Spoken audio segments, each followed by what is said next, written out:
Quaderno 223 de Cristianisme y Justicia. Luz y sombras, a propósito de Simón Weil, a cargo de José Ignacio González Faus. José Ignacio González Faus es jesuita, miembro del área teológica de Cristianismo y Justicia, y entre sus muchas obras cabe destacar La Humanidad Nueva, ensayo de Cristología. Introducción. Días weilianos en Barcelona. Organizar un congreso internacional es una labor delicada. El año 2019, desde la Cátedra de Ética y Pensamiento Cristiano del Institut Químic de Sarriá, me ofrecí a acoger el Congreso Anual de la American Weil Society en Barcelona. Mantenía contacto con esta asociación desde hacía un par de años. Una treintena de estudiosos de todo el mundo pidieron participar en nuestro congreso. Incluso acogimos a algún especialista australiano.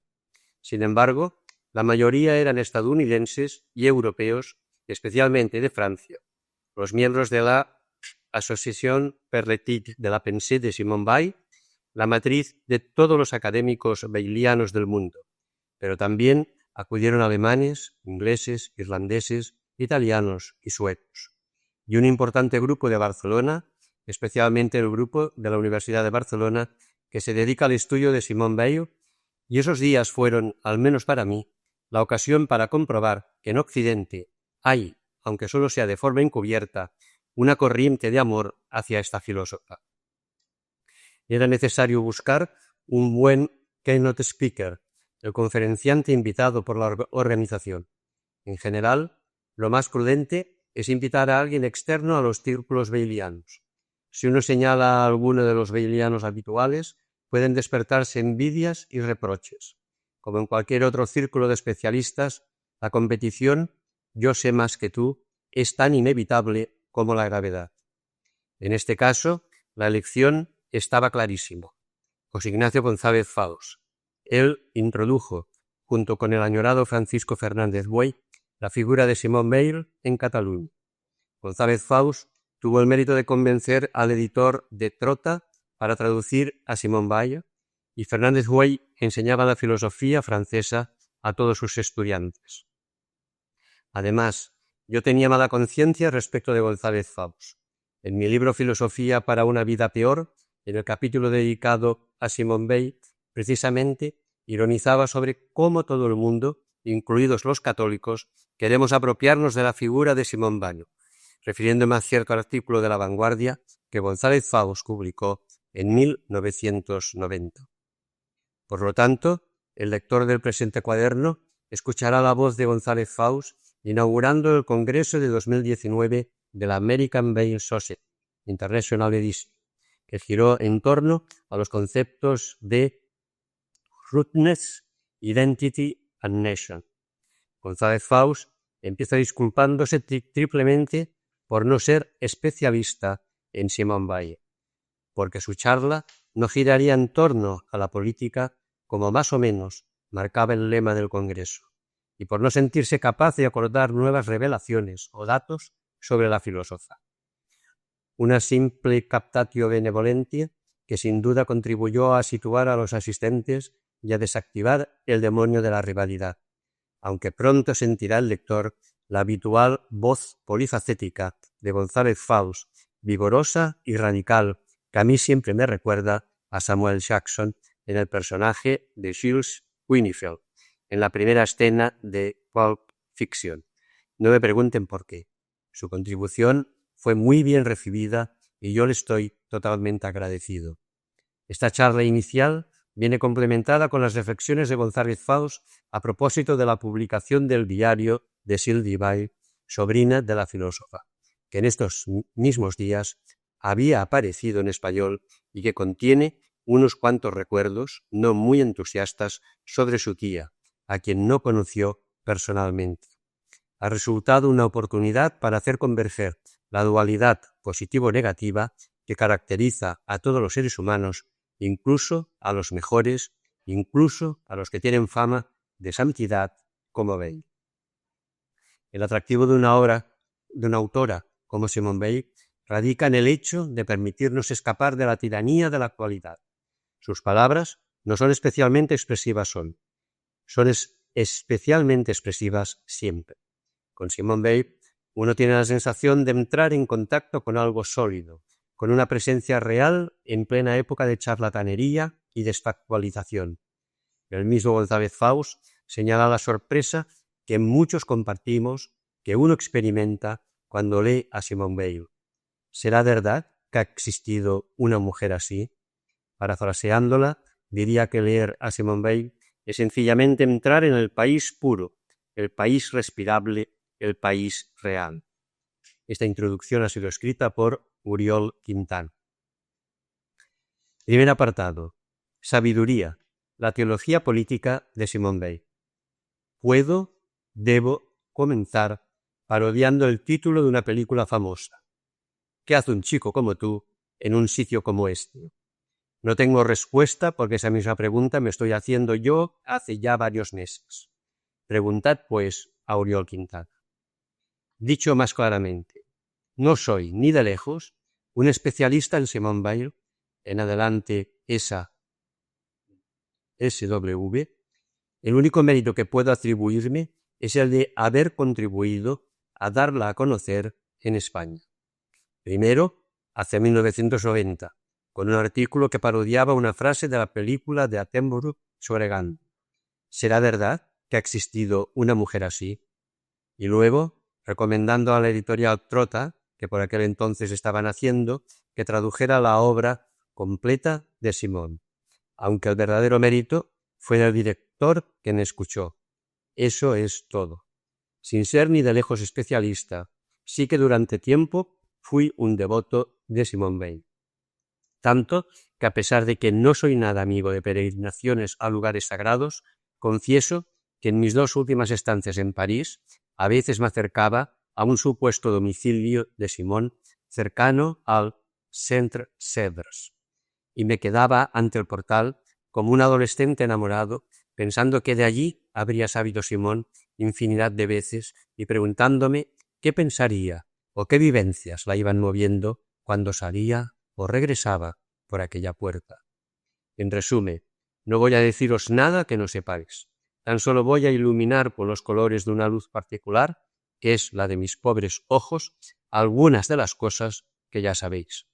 Por otro lado, el interés que mueve al grupo aquí reunido es un interés político, mientras que el interés que antaño guió mis búsquedas y lecturas de Simone era un interés creyente.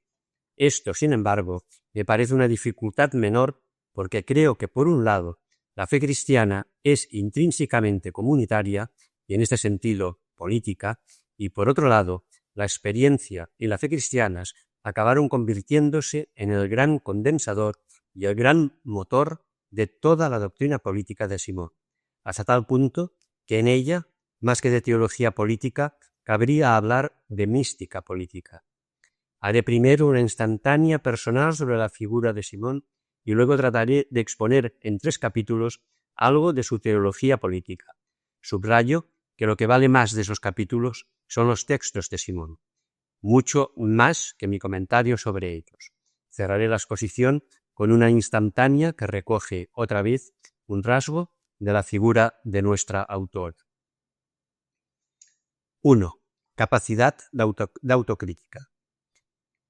Una de las cosas que más admiro en Simone es su capacidad para criticar aquello que más amaba, para precisamente mejorarlo y perfeccionarlo.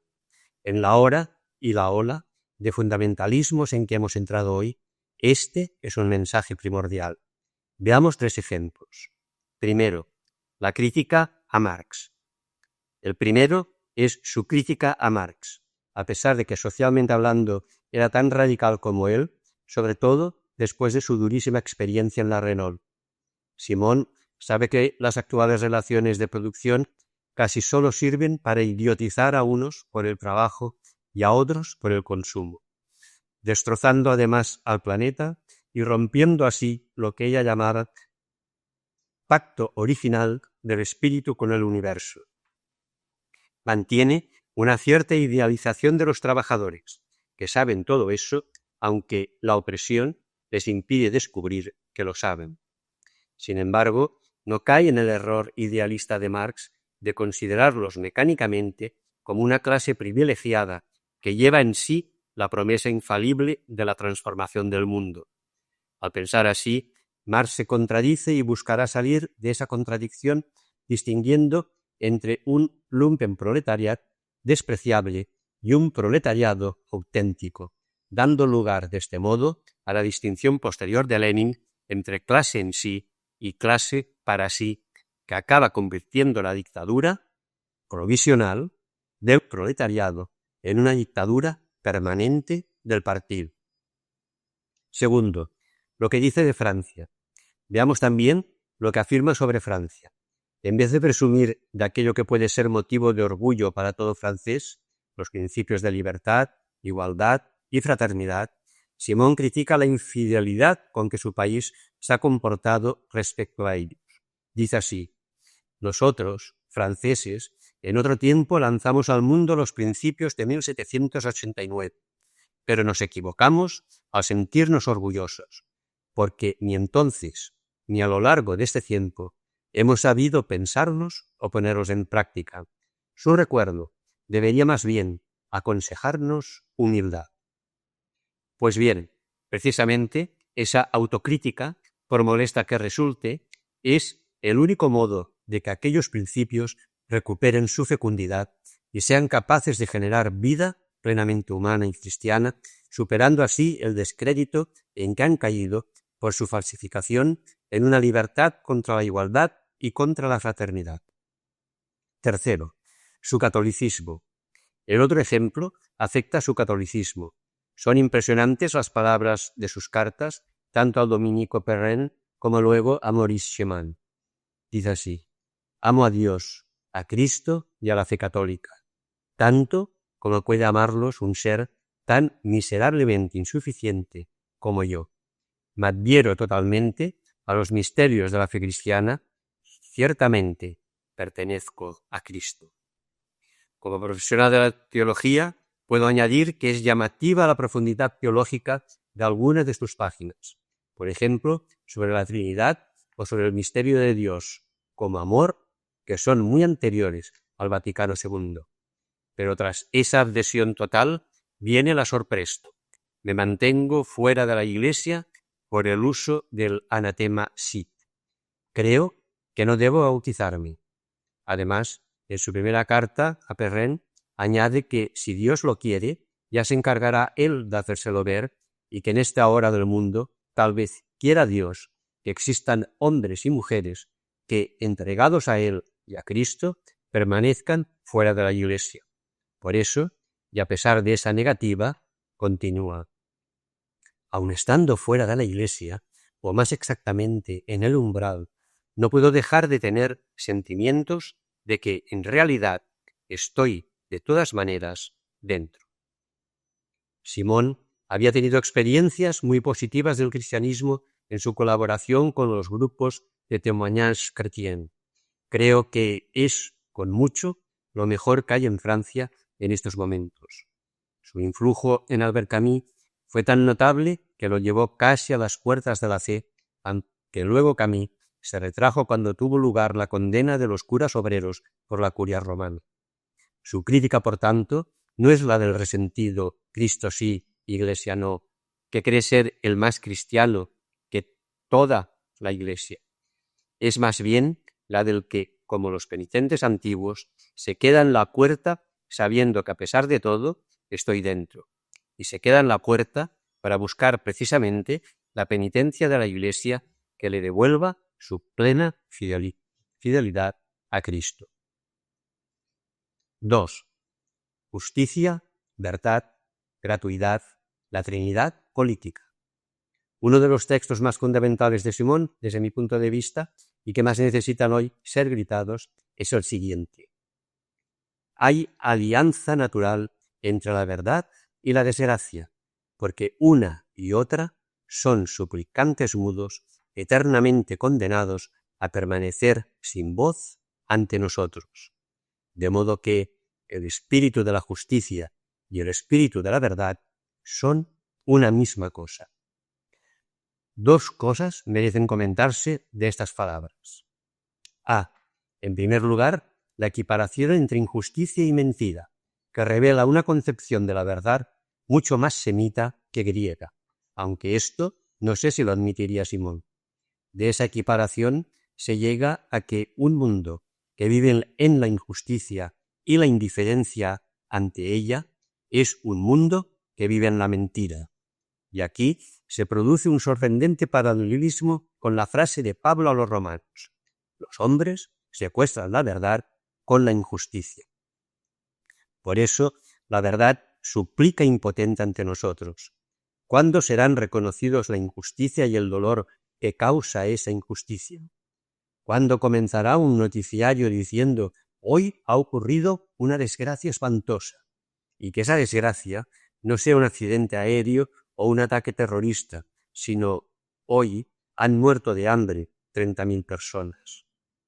La aparición del término posverdad, aceptado en un tiempo récord con la Real Academia Española, parece ser un reconocimiento muy significativo de la imposibilidad de llegar a la verdad para un mundo como el nuestro, que vive instalado en la injusticia. De esta manera se desenmascara la rotundidad de tantas de nuestras afirmaciones en el terreno sociopolítico. Esa rotundidad no brota de la verdad de lo que se dice, sino del egoísmo del que lo dice. Y si queremos volver a la verdad, no nos queda otro camino que identificarnos con los humillados. Todo esto puede parecer una exageración de Simón, pero resulta que su sobrina Sylvie, hija de su hermano y genio matemático André, recuerda que su padre le había dicho infinidad de veces: hijita mía, que eso te sirva de lección. ¿Aún no has entendido que no hay ninguna justicia en este mundo? B. En segundo lugar, el que vivamos tan inmersos en la mentira se debe a que, para entrar en la verdad, hay que haber pasado antes por el propio anonadamiento, habiendo vivido en un estado de total y extrema humillación. Es intuición fundamental de Simón que todo aquello que es grandioso en el campo de la bondad y la verdad no tiene ninguna fuerza ante nosotros. Es como un suplicante mudo, pero resulta que en nuestra experiencia humana esa es exactamente la misma situación del amor. El amor no tiene más arma que a sí mismo, y toda fuerza impositiva exterior a él lo deforma. Simón, poco dada a hablar del amor, prefiere remitir ahora a la belleza, pero en ambos casos nos encontramos con una referencia a la gratuidad. Así resulta que esta doble dimensión trágica de nuestras vidas, injusticia y mentira, tiene un reverso inesperado que nos impide perder la esperanza y que podemos calificar de experiencia de la gratuidad. Como he indicado, Simón se refiere ahora a la belleza o pureza, como prefiere decir otras veces. Dice así: la verdad y la justicia, imposibilitadas de expresarse, no pueden esperar ningún otro socorro que no provenga de ella, de su belleza. Pero es una belleza de la que nuestra autora afirma que promete siempre y no da jamás nada. Suscita un hambre, pero en ella no hay alimento para la parte del alma que mira. Esta concepción es totalmente ajena a la de nuestro mundo embustero y nuestra sociedad mercado, que ven en la belleza no una llamada extraña de la gratuidad y el misterio, sino una forma de presumir y enriquecerse con las subastas y demás. Por eso, cuando intento situarme ante esa extraña Trinidad que Simón ve en nuestra historia, me resulta fácil encontrar en ella una referencia a la Trinidad de la teología cristiana. Dios como Padre es la verdad inaccesible. Dios como Hijo es el crucificado que recapitula en su persona todas las injusticias de la historia. Y Dios como Espíritu Santo es esa llamada extraña que sigue soplando en nosotros y nos invita a descubrir nuevos horizontes posibles, a no perder nunca la esperanza y a comenzar siempre de nuevo. De este modo, es posible la caracterización que me gusta hacer de nuestra historia humana. En nuestra historia, la bondad es la siempre vencida y la siempre invencible. Quedémonos, pues, para cerrar esta segunda parte, con la conclusión de Simón: Justicia, verdad y belleza son hermanas y aliadas. Con estas 3 palabras tan hermosas, no hace falta buscar otras. 3. El Dios inimitable. Lo que del apartado anterior estaba formulado de manera más antropológica, tiene otra formulación que, tomando una expresión de Raymond Panicard, aunque con un significado algo distinto, voy a calificar ahora de cosmoteándrica.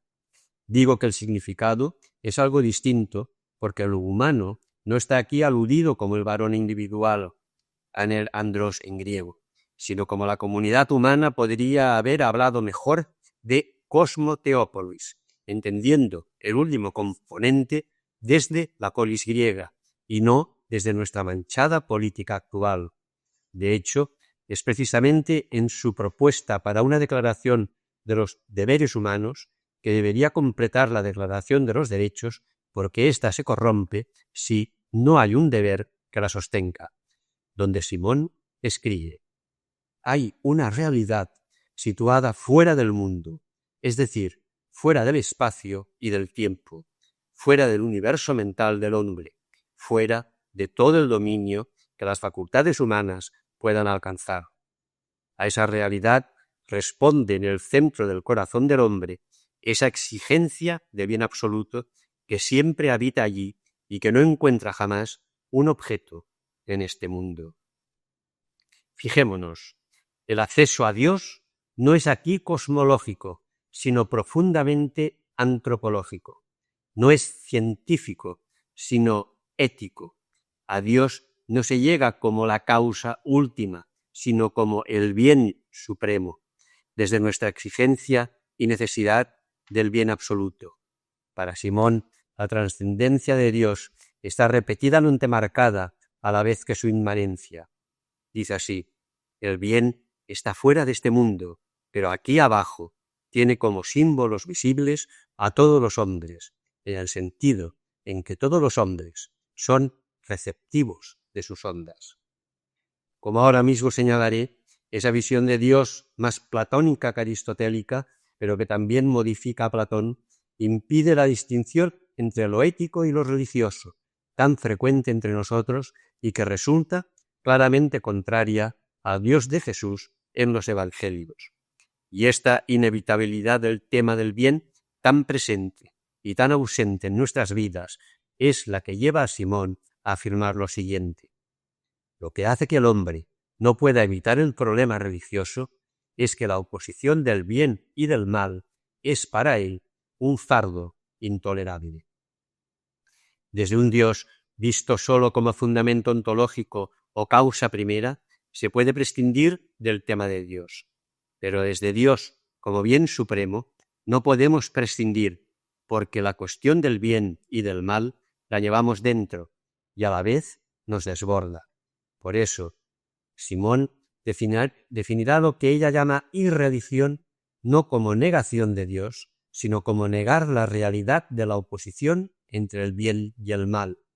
Aún más, negarla al menos en la práctica y referida a uno mismo, cuando alguien considera que satisfacer un deseo propio es más importante que evitar el mal. Como acabo de indicar, últimamente se ha levantado contra algunas corrientes cristianas la acusación de reduccionismo ético de lo religioso, desembocando así en unas espiritualidades descomprometidas.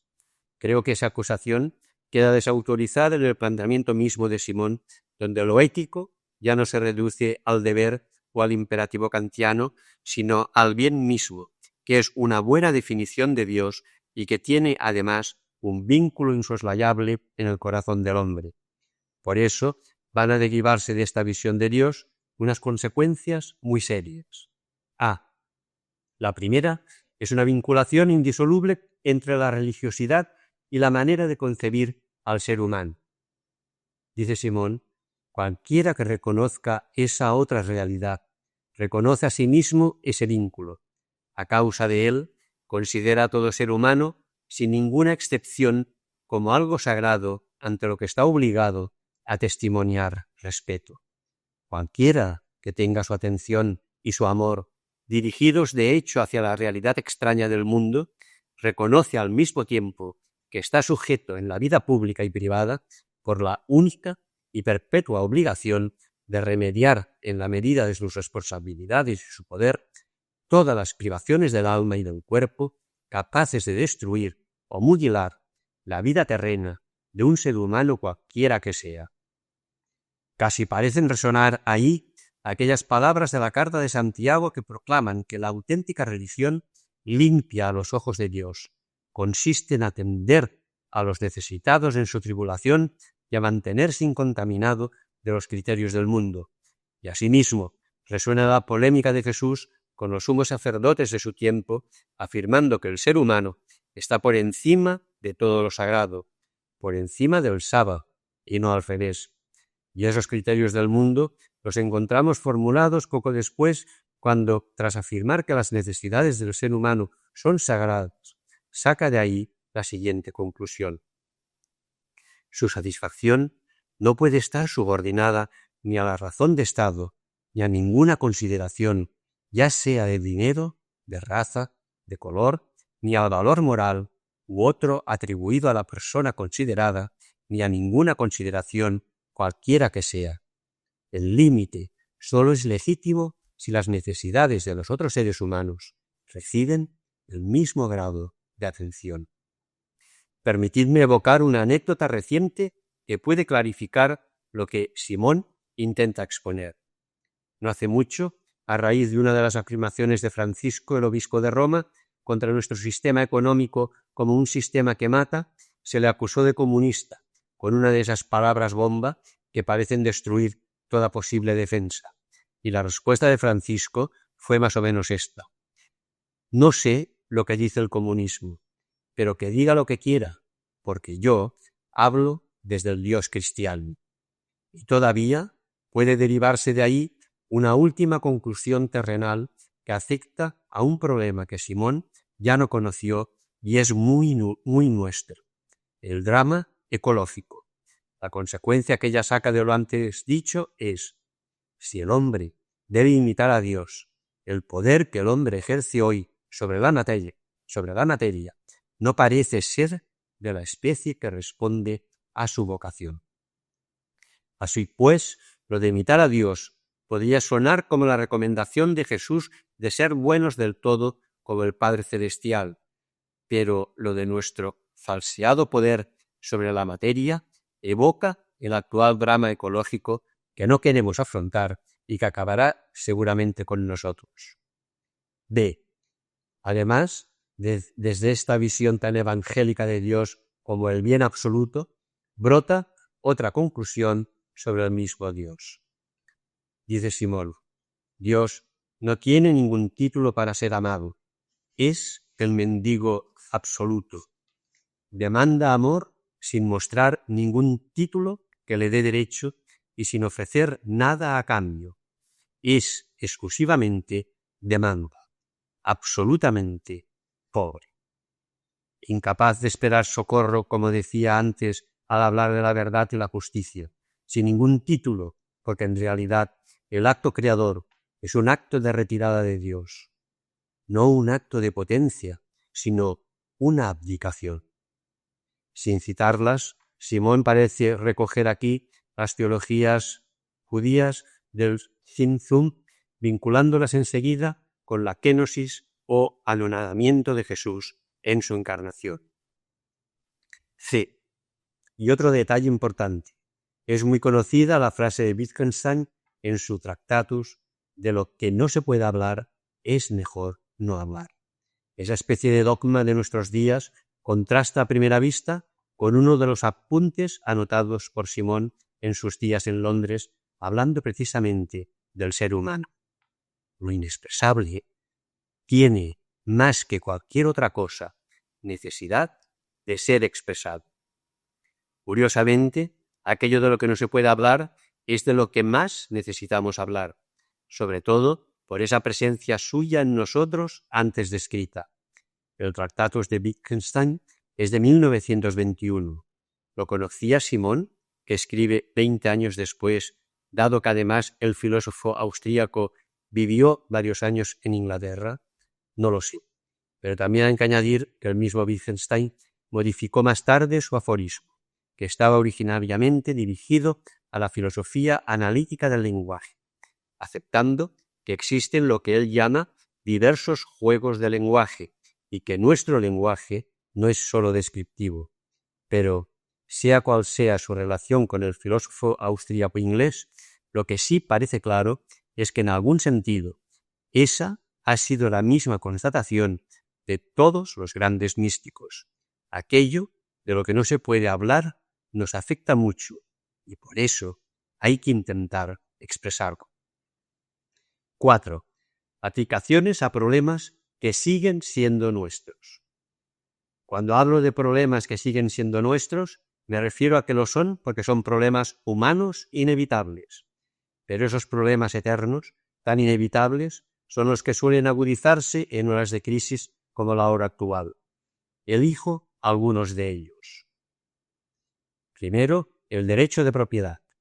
La propiedad privada no es jamás la posesión de una suma de dinero, sino la apropiación de objetos concretos como casa, campo, muebles, utensilios que el alma mira como prolongación de ella misma y del cuerpo. La existencia de una clase social definida por la carencia de propiedad privada y colectiva es tan vergonzosa como la esclavitud. Esclavitud, pero de esa esclavitud nosotros nos avergonzamos tan poco como se avergonzaban de sus esclavos los clásicos griegos y romanos que tan demócratas y republicanos se sentían. La ética actual de la propiedad es la más inmoral de todas las doctrinas éticas de la modernidad. Y para evitar esa esclavitud moderna, urge recuperar la enseñanza cristiana a la que Simón apunta. Cuando un individuo tiene cubiertas suficientemente sus necesidades, casa, tierra, muebles, utensilios y, hoy en día, una suficiente liquidez para adquirir esos objetos, todo lo demás que posee deja de ser suyo. Ahora bien, esto nuestro mundo no lo acepta, lo rechaza sin argumentos, solo con el San Benito del comunismo, porque seguimos creyendo que es el dinero lo que nos libera. Por eso Simón continúa: si solo nos libera el dinero y las fábricas de América, recaeremos de un modo u otro en otra servidumbre equivalente a la que sufrimos.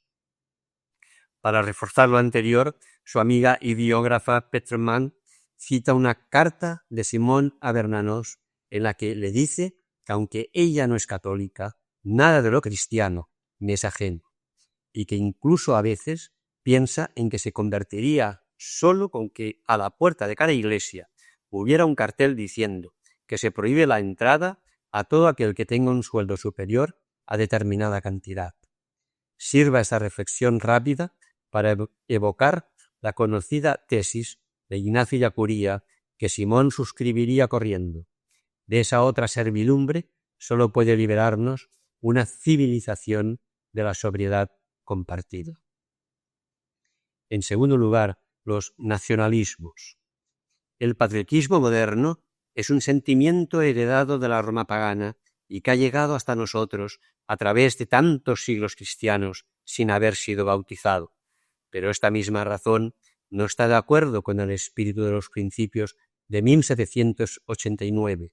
No podemos ponerlos juntos sin faltar a la verdad. Alemania vive de una idolatría. Rusia vive de otra idolatría. Quizá, asimismo, bajo esa idolatría, algunos restos de un pasado renegado se estremecen todavía. Nuestra época es un período de idolatría y de fe, no de simple creencia. El patriotismo es un sentimiento pagano. Esa primera frase la rechazamos también hoy. Sin embargo, me parece una gran verdad, como he comentado en otros lugares, con textos de antiguos poetas latinos. De igual manera, el amor familiar puede tender a la idolatría cuando no es un amor que se abre hacia afuera, sino que se cierra hacia adentro en una especie de egoísmo tribal tan contrario a la visión de la familia que aparece en los evangelios. Reconozco que todo eso puede ser hoy comprensible como reacción a una falsa globalización que nos desenraiza y nos da sensación de identidad perdida. Pero a pesar de todo, la tesis de Simón sigue siendo válida.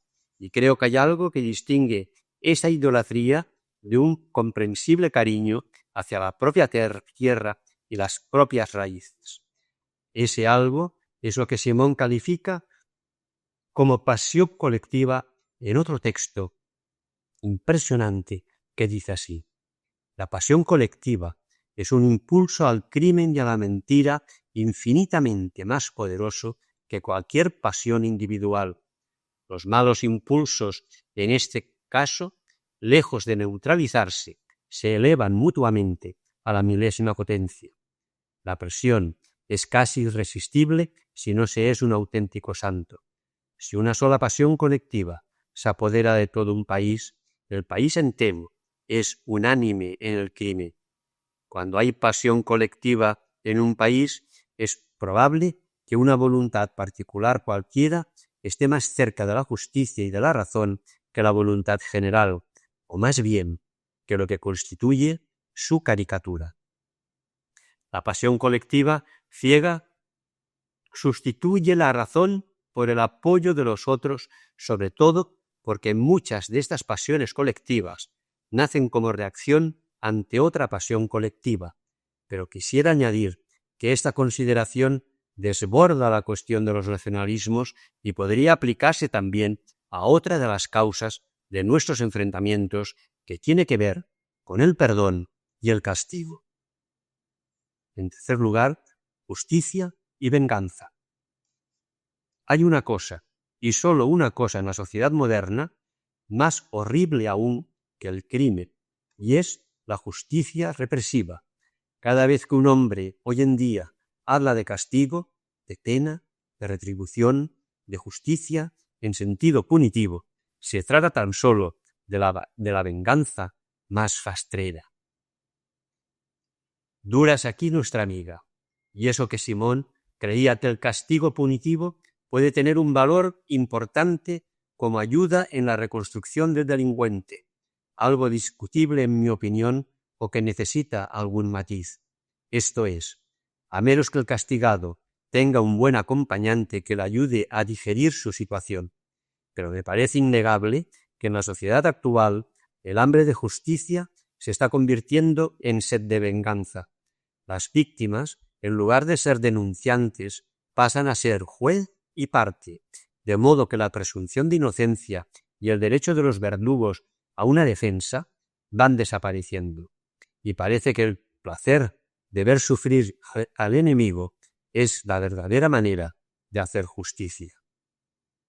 Y en cuarto lugar, publicidad, dice así Simón. La necesidad de verdad implica la prohibición absoluta de toda propaganda sin excepción. En la época en que vivimos, la propaganda es un factor esencial de éxito. Ha sido la clave del éxito de Hitler. Hitler ha sido el único que, hasta ahora, ha golpeado la imaginación de las masas. Pocas formas de pensar muestran más a Simón como antisistema. Todo nuestro sistema está montado sobre la publicidad. De ella viven los medios de comunicación y se supone que gracias a ella también sobreviven o triunfan las empresas. El antiguo refrán, donde no hay publicidad, resplandece la verdad, ha desaparecido de nuestra memoria. También un viejo proverbio alemán decía: cuando el comerciante alaba un vino, seguro que será un buen vinagre. Y sin embargo, la publicidad es mentira en la mayoría de los casos. Su objetivo no puede ser simplemente informar, como pretenden sus defensores, sino que ha de ser necesariamente vender, porque de lo contrario no compensaría el gasto que supone. Y para vender es necesario engatusar al cliente, hacerle creer que necesita algo que no necesita, o que el producto anunciado es el mejor o es lo que más te importa y que sus precios están muy bien, aunque luego nunca se diga cuáles son esos precios, salvo con un impreciso a partir de, o que le proporcionará unas ventajas totalmente ajenas al producto anunciado, ya sean sexuales o de admiración y reconocimiento. Y no digamos nada del eufemismo, ese eufemismo de asesores de imagen que hoy puebla y repuebla todo el campo de la política. La famosa posverdad es hija de la publicidad, y algún programa de radio, como el Carrusel Deportivo, debería titularse más bien Carrusel Publicitario. Lógicamente, tendrían que entrar aquí esos compendios de embustes que son nuestras campañas electorales.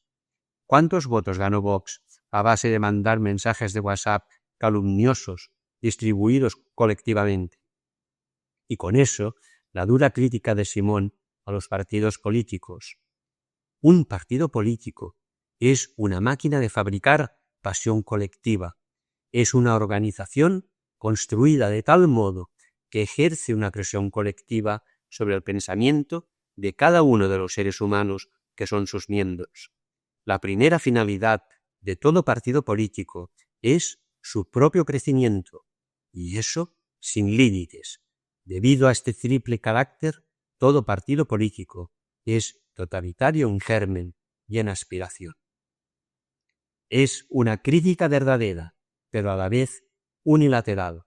Verdaderamente verdadera porque vivimos una hora de pasiones colectivas, no solo aquí en Cataluña y en España, sino en Venezuela, Inglaterra, Israel, y ya vimos antes, en el apartado 4.2, lo que puede suponer una pasión colectiva, pero también unilateral, porque dado que una democracia total y exclusivamente participativa es imposible y puede ser paralizante, necesitamos los partidos como cauces de representación.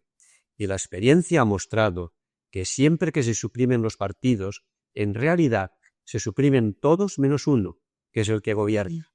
Habría que decir, más bien, que los partidos políticos son un mal necesario y procurar que los partidos se sintieran todos así y no como una especie de iglesias santas donde la llamada disciplina de partido es aún mayor que en cualquier iglesia. 5. La experiencia interior. Dice Simón, la desgracia extendida por la superficie del globo terrestre me obsesiona y me abruma hasta el punto de anular todas mis facultades, y no puedo recuperarlas y librarme de esa obsesión a no ser que tome parte en el peligro y el sufrimiento. Se trata, por tanto, de una condición para tener la oportunidad de trabajar. Experimento un desgarro que se agrava sin cesar, a la vez en la inteligencia y en el centro del corazón, por la incapacidad en que me encuentro de pensar al mismo tiempo, dentro de la verdad, la desgracia de los hombres, la perfección de Dios y el vínculo entre ambos.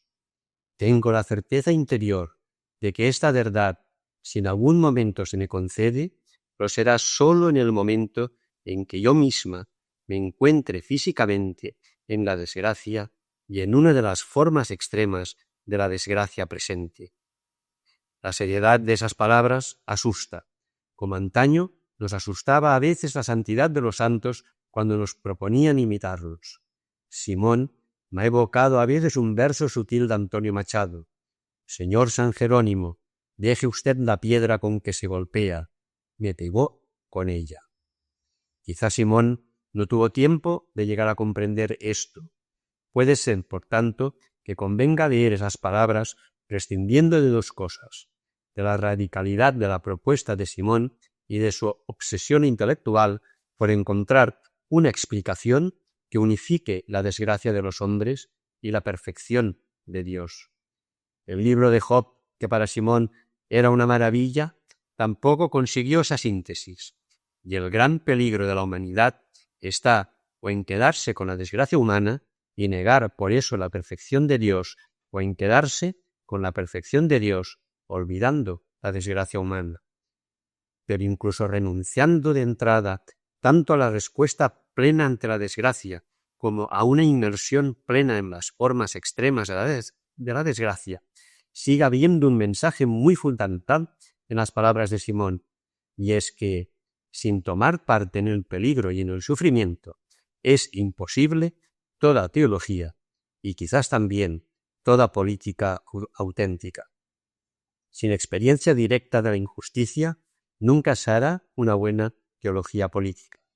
Sin esa aflicción de las bienaventuranzas de Mateo, que es distinta del llanto de las de Lucas, resulta imposible esa limpieza de corazón que es la que nos hace ver a Dios según otra bienaventuranza mateana. La teología ya ha ido aprendiendo que del dolor como del amor es imposible hablar bien teóricamente. Por eso, hace tiempo que venimos escuchando la propuesta de una teología narrativa, pero la misma narración no puede sustituir a la experiencia directa, solo puede expresarla torpemente. León Bloy escribió que el ser humano tiene lugares en su pobre corazón que no existen hasta que el dolor entra en él para que existan. Y sin un corazón así, activado, nunca será posible hablar bien de Dios y tampoco de la comunidad humana total. La lección última de Simón no puede ser más un consejo directo y una invitación apremiante a dejarse invadir y maltratar algo por la injusticia, la desgracia y la mentira que envuelven nuestra existencia social, pero también individual. Esto solo no será suficiente, por supuesto, pero sin ello todo lo demás será prácticamente inútil. Y esto tiene una palabra muy bíblica que le da nombre y que nosotros hemos desfigurado: sabiduría. La verdadera sabiduría no es la acumulación de conocimientos, no es erudición, no es capacidad de cálculo matemático ni exceso de información muchas veces intrascendente. La sabiduría es simplemente experiencia de la vida, pero una experiencia que ha sido digerida, valga la expresión, por el más plenamente humano de todos los estómagos, el corazón limpio, y que por eso ha interiorizado y hecho carne propia todas las lecciones que van destilando las 1000 historias que componen nuestro vivir. Muchas personas saben que hay un libro bíblico que se titula Libro de la Sabiduría. Lo que quizá no sepan es que ese pequeño volumen ha sido calificado por los exegetas modernos como el primer tratado de teología política. A esa teología política quise aludir yo con el título de este escrito, y esto sugiere un comentario importante sobre uno de los eslóganes de nuestros días, la posverdad, aunque tampoco demasiado nuevo, pues parece reproducir la pregunta interesada de Pilato: ¿qué es la verdad? He conocido en mi vida 2 personas que con frecuencia aseguraban tener una gran pasión por la verdad. Una fue mi profesor de metafísica, otra Simone Weil, pero con una diferencia. Para mi antiguo profesor, la verdad era lo que él pensaba y creía. Ello le volvía absolutista e intolerante con quienes pensaban distinto, pese a que en lo personal era una persona noble y cordial.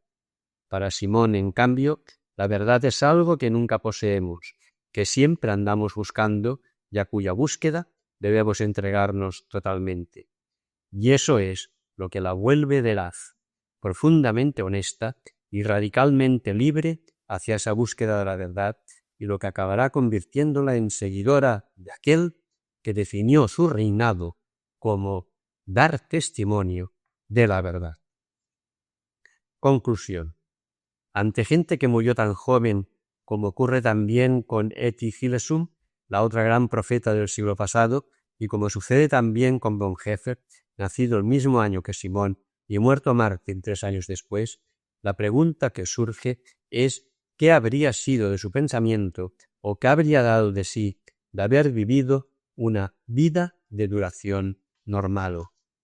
Esto me permite superar, por ejemplo, la decepción que produce de entrada uno de sus últimos textos, La persona y lo sagrado, por su mala noción de persona que ella reduce al individuo, desconociendo todo el personalismo de su compatriota Mounier. Podríamos decir entonces que si en cada hombre hay algo de sagrado, como ella afirma, eso no es su individualidad, sino su personalidad, tomando prestado ese neologismo de Xavier Zubiri y recuperando así la dimensión social en la definición misma del ser humano. Eso responde a lo que tanto deseó Simón, que llevó a cabo Mounier y que tanta falta hace hoy. pero esa sacralidad de la persona, en el sentido moderno y no en el de Simón, se quedará solo en la puerta sin llegar a hacerse carne nuestra, si olvidamos que no reside simplemente en la actitud respetuosa que demanda de nosotros, sino en las posibilidades latentes y presentes en todo ser humano. Eso es lo que refleja esta última cita con la que concluyo. Todo hombre está hecho ante todo, aun cuando ese hombre pueda morir sin haberlo sabido jamás, para algo infinitamente más alto que cualquier ideal que pueda serle propuesto en la vida pública. Ese algo no es el confort. Un texto que es, otra vez, una gran verdad y una gran tarea. Segundo apartado. Dolor y gloria. Simone Weil vista por su sobrina. Me permito plagiar el título de la última película de Pedro Almodóvar para introducir el tema de esta segunda parte que contrasta con la anterior y que va a presentar el libro de una sobrina de Simone, hija de su hermano André Weil, auténtico genio matemático, galardonado con el premio Kyoto. Evocando títulos cinematográficos, ese libro de Sylvie Weil también podría haberse titulado El desencanto, como aquella vieja película de Chávarri sobre el gran poeta que fue Leopoldo Panero y cuyos protagonistas eran la mujer e hijos del poeta. Y en síntesis, si comenzamos nuestra parte anterior evocando una película que derrochaba admiración, esta parte comienza evocando otras que son el reverso de la medalla. Aún recuerdo la cara de asombro y tristeza que vi en otro gran poeta y amigo, José María Valverde, al salir de la película sobre Panero. Y la recuerdo porque creo que algo parecido podría suceder al admirador de Simone Weil tras la lectura del libro de su sobrina. Aquella niña, Sylvie, de cuyo nacimiento en 1943 tuvo noticias Simone estando ya en Londres y de la que hablan las cartas a sus padres, abuelos de Sylvie, con una ilusión, una ternura y unos buenos deseos fruto de una maternidad reprimida, aquella niña culpa ahora a su tía de casi todas las desgracias que le han ocurrido y del duelo amargo y violento que entristeció toda mi infancia. Un día, oye en Nueva York una conferencia sobre su tía que concluye I love you, y la sobrina apunta: yo, querida tía, hace muchos días que no te amo. Reflexiona un poco sobre la herencia que me has dejado, una familia destruida, las lágrimas de tus padres que en parte me criaron y de quienes nunca conocí otra cosa que los rostros desesperados. Casi nunca lo he visto reír a gusto, reír de felicidad. Me has legado esos rostros consumidos, esas lágrimas y esas últimas cartas donde te hablan como se habla a una hija adorada. Era como si el duelo de todo un mundo desaparecido se hubiese concentrado o reunido por completo en un duelo único, el duelo por ti. Un mes antes de tu muerte, escribías a tus padres que eran los únicos que podían volver a unirte. Tu muerte desencoló a tu familia para siempre. Hemos vivido desencolados. En mi modesta opinión, el libro no es de primera calidad. Es una colección de pasajes inconexos, no sé si escritos en momentos muy distantes, donde se mezclan recuerdos y sueños. Pero vale la pena hablar de él porque posibilita una reflexión seria y 1000 aprendizajes sobre las contingencias y los azares de la vida, sobre las peleas familiares, con aquello de pasa hasta en las mejores familias, y sobre la distancia que hay entre los hechos llamados históricos que flotan y se ven en la superficie y los sucesos normales que discurren silenciosos en el hondón de la vida cotidiana. ¿Y a mí qué? En las primeras páginas molesta a la autora el entusiasmo y la admiración con que la gente se acerca a ella al saber que es la sobrina de Simón, cuando constata que todos esos afectos y ese interés van dirigidos exclusivamente a su tía y no a ella. Esto, dicho a una niña de 12 años que aspiraba a ser Gina Lollobrigida, le generaba una mezcla de orgullo y vergüenza por mi propia mediocridad, porque la niña no sabe ver aún que la culpa de esa desazón está más en la gente que se le acerca que en esa tía tan extravagante como admirable. Sylvie declara haberse sentido como una reliquia, una tibia de la santa, diría irónicamente, y se niega a ser solo una reliquia. Lo propio de mí es no ser Simón. Para acabar de arreglarlo, el mismo general de Gaulle la saludará una vez diciéndole: admiré mucho a su tía. Ni una palabra más, ni siquiera enhorabuena, señorita. Y la sobrina sabía perfectamente que de Gaulle había dicho que mi tía estaba totalmente loca. En resumen, espero que ahora se comprenda mejor la evocación que antes hice de los versos de Antonio Machado. Señor San Jerónimo, dese usted la piedra con que se golpea, me pegó con ella. Sin embargo, hay al menos 2 puntos en los que creo que la sobrina tiene razón contra la tía. A ver si conseguimos precisarlos bien.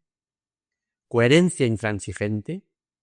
Hablando de la caridad y la justicia, Sylvie acusa a su tía de haber creado problemas innecesarios durante un viaje por exigir que se le diera una habitación de acuerdo con sus exigencias de austeridad y no la que le habían preparado.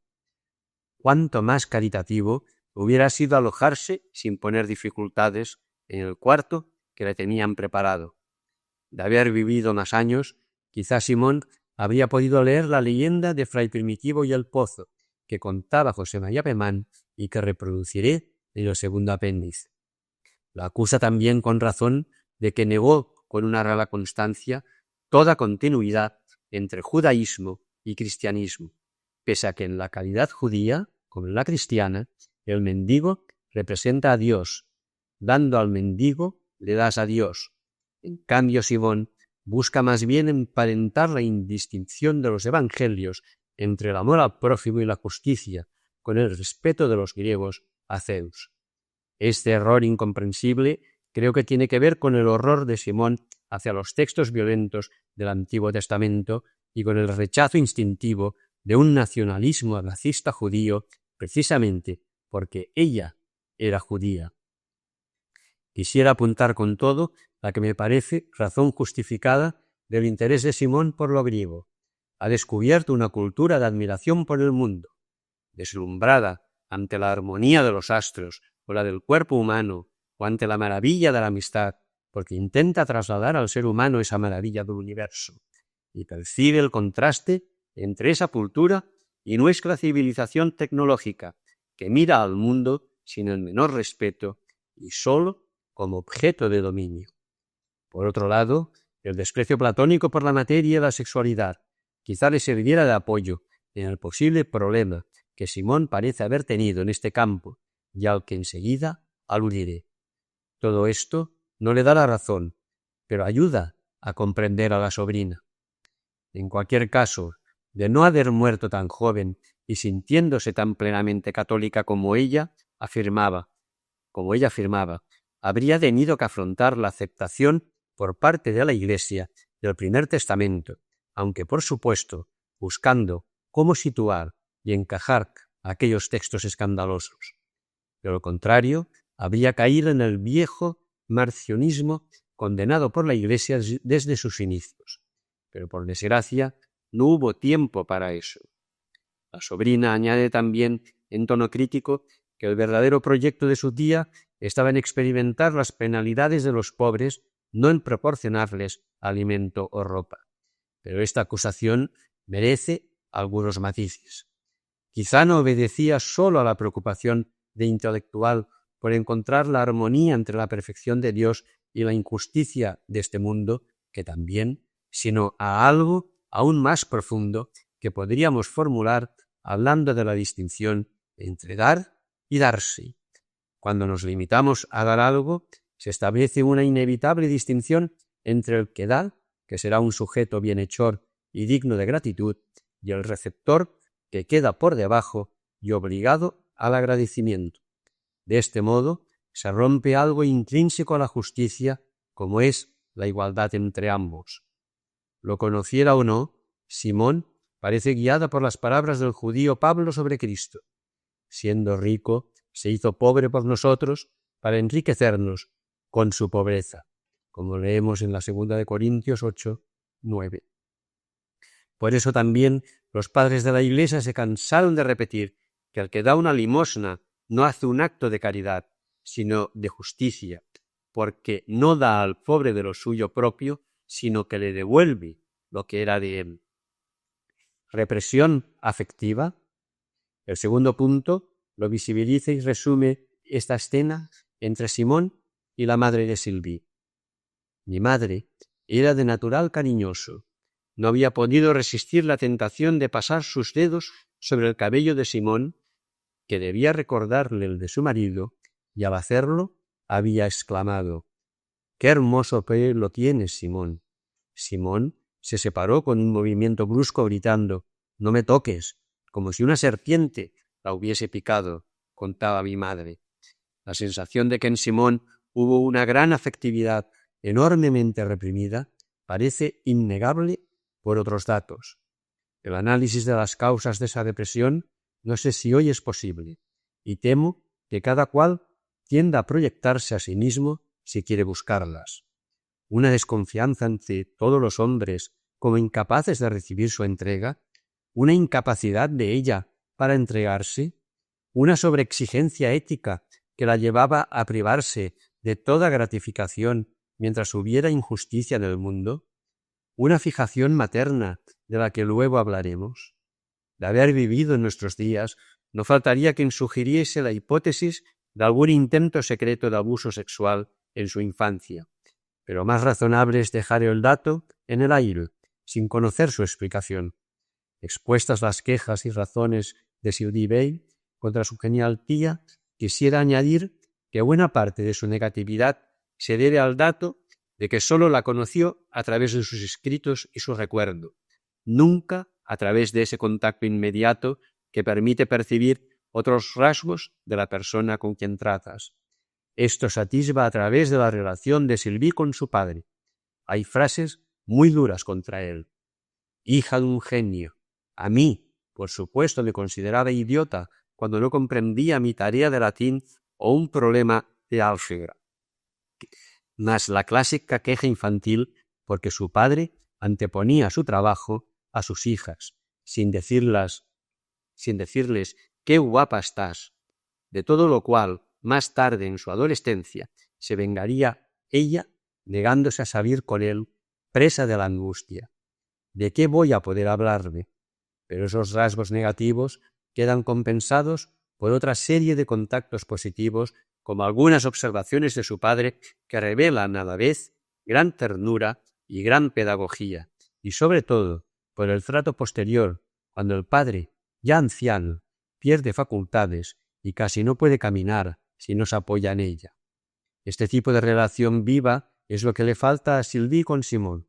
A su padre lo ha visto débil, a la tía no, y de hecho habla de otra manera cuando conoce una carta de Simón a un amigo escrita ya en Londres.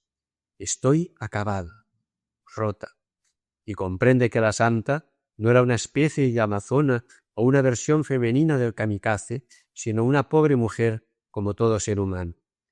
La imagen nueva para mí de una Simón encerrada, solitaria, rechazada o al menos ignorada, me impactó frontalmente.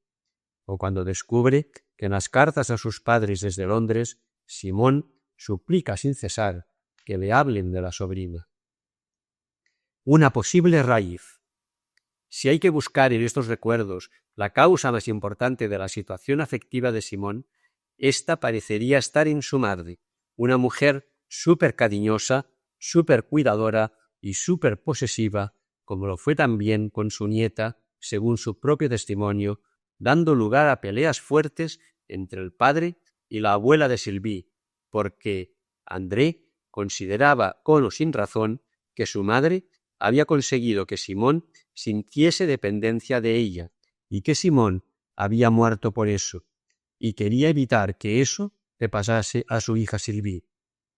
En definitiva, una mujer práctica que nunca pudo entender la complejidad de su hija ya desde pequeña, que ya en 1914 escribe en una carta contando la terquedad y la obstinación de la niña. Seguro que la he mimado demasiado, y además que no le gusta que la cortejen los muchachos. una madraza que hizo de su hija una enmadrada que cuando a sus 33 años se encontraba rota, reconocía que quizá pueda ser vuelta a pegar, pero ese pegado provisional solo puede ser llevado a cabo por mis padres. Madre ciega, como todas las madres, que vivió engañando a Simón, haciéndole creer que el solomillo que le daba a comer era carne mala, de la más barata, sin obligarla a encarar la verdad, y siempre con ese tipo de recursos que de momento eliminan un problema, pero a la larga van creando otro mayor. Me alineaba con quienes consideraban que a Simón no le habría venido mal conocer algo de la realidad de las cosas y que sus padres se habían equivocado mucho al envolverla en un capullo de mentiras. Es el mismo capullo en que Simón envolvió a sus padres cuando desde Londres les escribe cartas bien optimistas mientras ella estaba casi acabándose. Y sin embargo, paradojas del cariño, es admirable ver a aquellos dos padres que luego se pasarán todas las horas del día sentados uno al lado del otro, mecanografiando todos los apuntes de su hija y posibilitando así su paso a la posteridad. Cada hombre en su noche se titulaba una famosa novela de Julian Grimm. En este libro aparece la noche de unos seres humanos, con sus estrellas lucientes también, por supuesto, y la interrelación de nuestras noches, pero sin que por eso haya que culpar siempre a los otros de la noche propia. Es innegable que la grandeza de Simón resulta a veces algo masoquista. En este caso, más que rechazarla como hace la sobrina, hubiera sido más humano completarla. Complemento importante. Simón necesita pues el complemento de otra judía muerta aún más joven, pero en los mismos días que ella, y que se ha convertido en otro de los grandes testigos de nuestra época, Etty Hillesum. Ambas coinciden en su rechazo al racismo sionista, pero de manera diversa. Simón, por ser ella misma judía, se vuelve agresiva y generaliza como hemos visto. Etty se limita a decir que, como es de izquierdas, se siente universalista y ajena a esos particularismos, pero no generaliza. Y luego, cuando tiene ocasión de evadirse, prefiere acabar en Auschwitz para compartir la suerte de su pueblo. En Simón se intuye una sexualidad reprimida. Etty, más bien libertina, y a quien le gustaba hacer el amor, va aprendiendo el sentido de una castidad como fidelidad a valores relacionales más altos, al ir profundizando en su relación con Speer. Pero curiosamente, ambos parecen coincidir en la llamativa formulación de su relación con Dios. Etty habla de ayudar a Dios y Simón de tener piedad de Dios. Ayudar a Dios es procurar que no muera al menos lo que hay de Él en nosotros. Es también esa oración de petición hoy tan denostada desde una visión racionalista de Dios, pero que tanto Simón como Etty practicaban con intensidad, porque el sentido de esa oración no es que nosotros no nos fiemos de Dios y queramos ablandarle. Es eso que vimos al citar a Wittgenstein de los diversos juegos del lenguaje. La oración de petición no pertenece al lenguaje analítico, sino al lenguaje amoroso.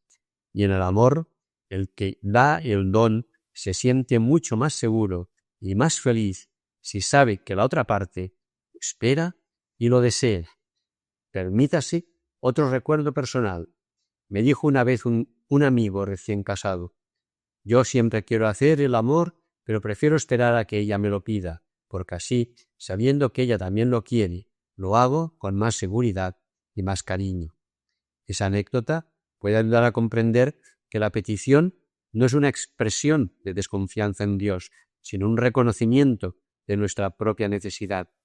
Decir: Señor, tú tienes piedad de nosotros, en lugar de ten piedad de nosotros, es una mera constatación aséptica que no constata cuánto nos importa a nosotros esa piedad.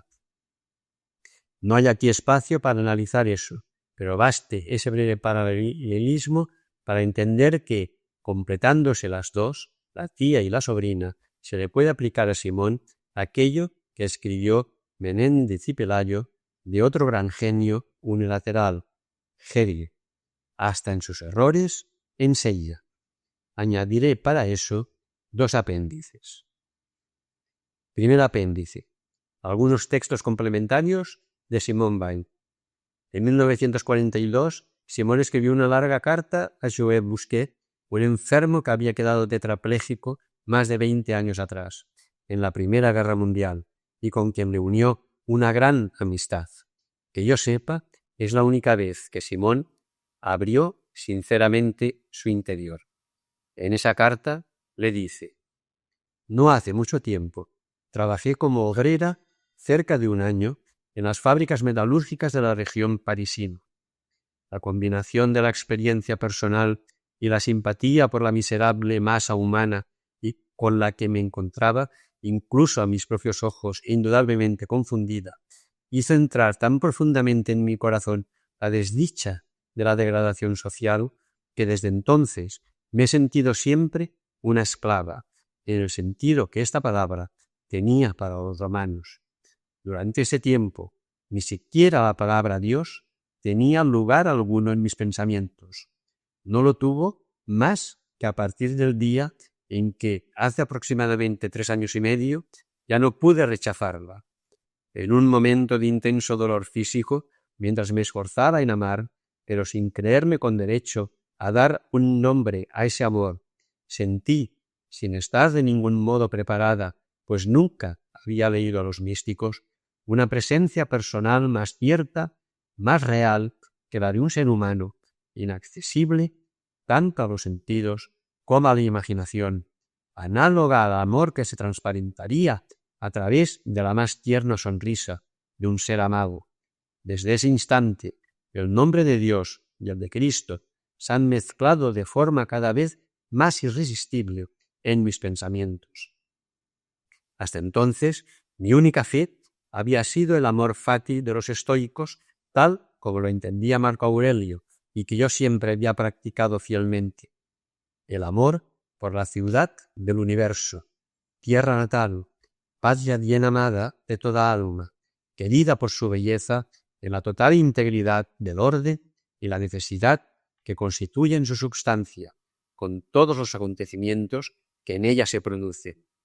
No puedo en modo alguno imaginar la posibilidad de que un ser humano experimente amistad por mí. Si creo en la suya, de Shaw, es solamente porque teniendo confianza en usted y habiendo recibido por parte suya la seguridad de esa amistad, mi razón me induce a creer en ella. Pero para mi imaginación no es menos imposible. Eso me hace confesar un sentimiento tanto más tiempo hacia quienes realizan es imposible, pues la amistad es para mí un beneficio incomparable, sin medida, una fuente de vida, no metafórica, sino literalmente.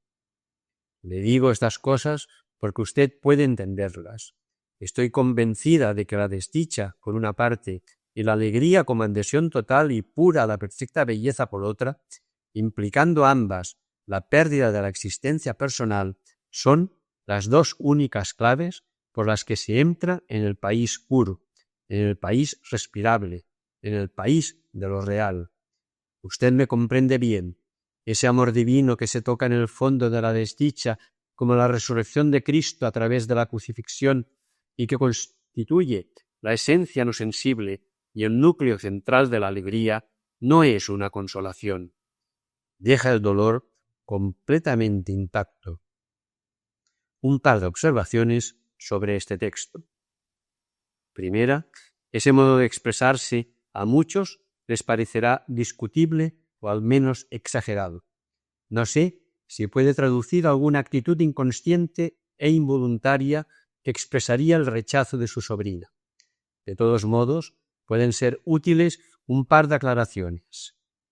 Una, para Simone, la desdicha, le malheur, en terminología de Simone, no es simplemente el dolor físico, sino su reacción ante la tragedia del mundo. Y segundo, Juan de la Cruz, cuya noche oscura puede tener algunas pinceladas cercanas a lo que escribe Simone, no establece esa separación tan radical entre la desdicha y la alegría, sino que las une. La noche oscura llega a ser la noche amable más que la alborada. Y segundo, a propósito de la alusión a esa presencia tan real, vale la pena reproducir sucintamente, para quienes no lo conozcan, el proceso de llegada de Simón a la fe cristiana. Ese proceso cabría en estos 3 pasos. Veámoslo. El proceso de llegada de Simón a la fe cristiana. 1935, en Portugal. En 1935, sus padres la llevaron a Portugal a descansar tras el año de trabajo en la Renault. Por la noche, bajo la luna, el pueblo estaba al borde del mar. Las mujeres de los pescadores caminaban en procesión junto a las barcas. Portaban cirios y entonaban cánticos, sin duda muy antiguos, de una tristeza desgarradora. Allí tuve de repente la certeza de que el cristianismo era por excelencia la remisión de los esclavos, de que los esclavos no podían dejar de adherirse a ella y yo entre ellos. 1937, en Asís. En 1937 pasé en Asís 2 días maravillosos. Allí, sola en la pequeña capilla románica del siglo XII de Santa María degli Angeli, incomparable maravilla de pureza, donde tan a menudo rezó San Francisco, algo más fuerte que yo me obligó, por primera vez en mi vida, a ponerme de rodillas. 1938 en Solesmes. En 1938 pasé 10 días en Solesmes, del Domingo de Ramos al martes de Pascua. Fue en el curso de unas de esas recitaciones cuando Cristo mismo descendió y me tomó. En mis razonamientos sobre la insolubilidad del problema de Dios no había previsto la posibilidad de un contacto real, de persona a persona, aquí abajo, entre un ser humano y Dios. Había oído hablar vagamente de cosas de ese tipo, pero nunca las había creído. En ese súbito descenso de Cristo sobre mí, ni los sentimientos ni la imaginación tuvieron parte alguna. Sentí solamente a través del sufrimiento la presencia de un amor análogo al que se lee en la sonrisa de un rostro amado. Nunca había leído a los místicos, porque nunca había sentido nada que me ordenase leerlos. Y cerremos este apéndice con 2 textos sobre la fe de Simón. No es por la forma en que un hombre habla de Dios, sino por la forma en que habla de las cosas terrenas, como se puede discernir mejor si su alma ha permanecido en el fuego del amor de Dios, del amor a Dios, del conocimiento sobrenatural. El segundo texto ya lo he apuntado en la primera parte, pero conviene retomarlo aquí para completarlo y contextualizarlo aún mejor. No soy católica, pero nada de lo católico, nada de lo cristiano me es ajeno. A veces me digo que sólo con que en la puerta de la iglesia hubiera un cartel diciendo que se prohíbe la entrada a todo aquel que tenga un sueldo superior a una determinada cantidad, me haría cristiano. Carta al escritor Bernanos hacia 1938.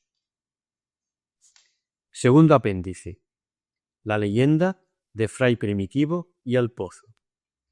Este apéndice, prometido en la primera parte, pide ser leído con una actitud más bien meditativa, que ayudará a percibir esa difícil armonía entre el autocontrol y el gozo.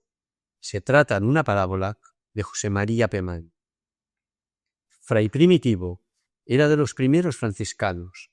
Había conocido, siendo novicio, al pobrecillo de Asís y había besado sus huellas por los caminos de Toscana, pero había bebido las palabras de leche y miel de Fray Columbano y Fray León, y había reído de las travesuras de Fray Junípero, con esa risa de simplicidad que suena en el cielo a música de ángeles, y cumpliendo el mandato del padre, Fray Primitivo acostumbraba a salir a mendigar por el campo y pasaba el día entero yendo por las granjas y huertas con una esportilla en la mano, Cuando le daban un mendrugo, besaba la mano limosnera y alababa al Señor. Cuando recibía una repulsa hacía lo mismo, porque sabía la ciencia de la resignación. Por las tardes, cuando ya el sol se ponía detrás de las colinas llenas de olivos, Fray Primitivo, cansado de la faena del día, solía volver al convento por un camino duro y penoso, por ser cuesta arriba.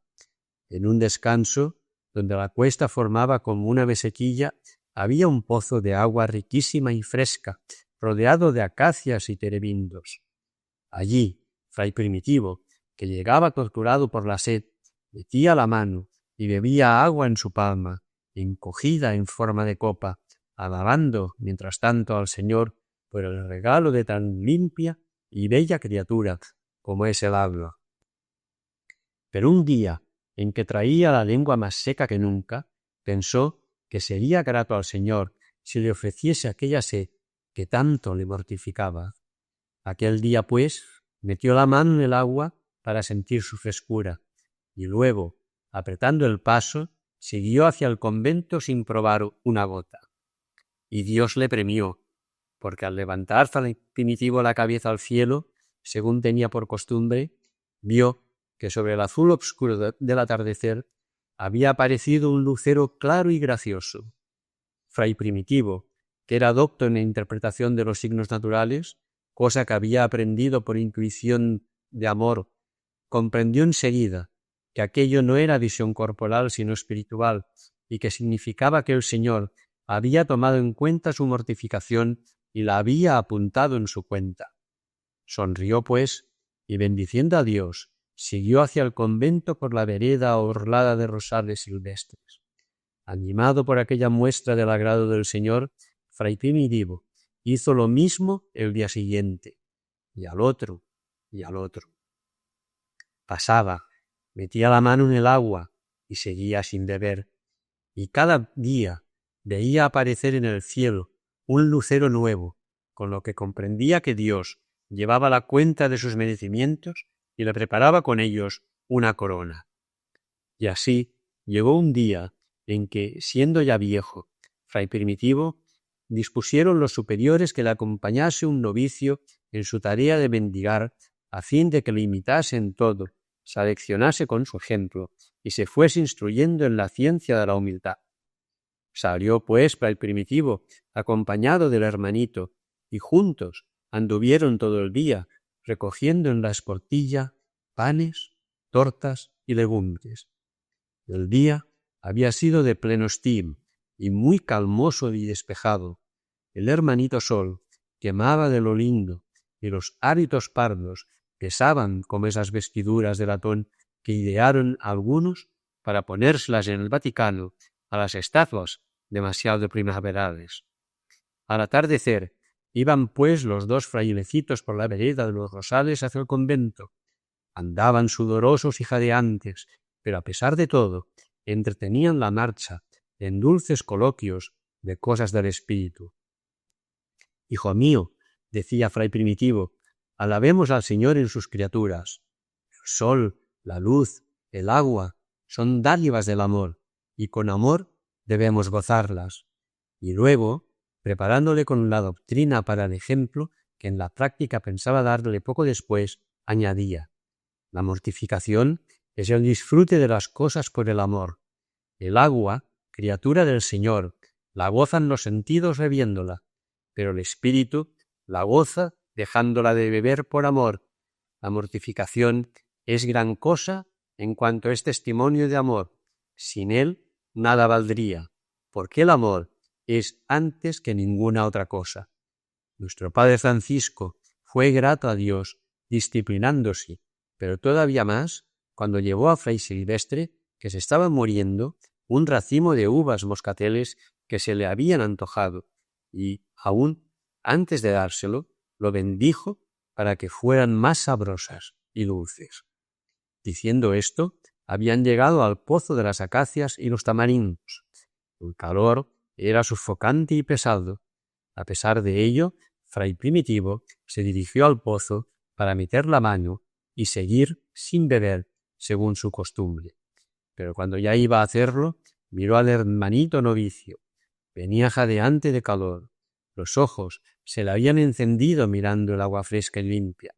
Entre dientes había pronunciado una sola palabra: un pozo. Luego había mirado a Fray Primitivo, cuyo ejemplo tenía ordenado seguir en todo momento. Entonces Fray Primitivo sintió mucha compasión del hermanito novicio, y lo que la sed no pudo ningún día, lo pudo aquel día la compasión. Con mucha serenidad, como si fuese su costumbre cotidiana, metió la mano en el agua y bebió en la palma plácidamente. Enseguida el novicio bebió con avidez, mientras le oía sorber golosamente el agua cura en la palma de la mano. Fray Primitivo levantó como siempre los ojos al cielo y vio que sobre el azul obscuro de la tarde, en vez de uno, habían aparecido aquel día 2 luceros. Hasta aquí el cuaderno 223 de Cristianismo y Justicia.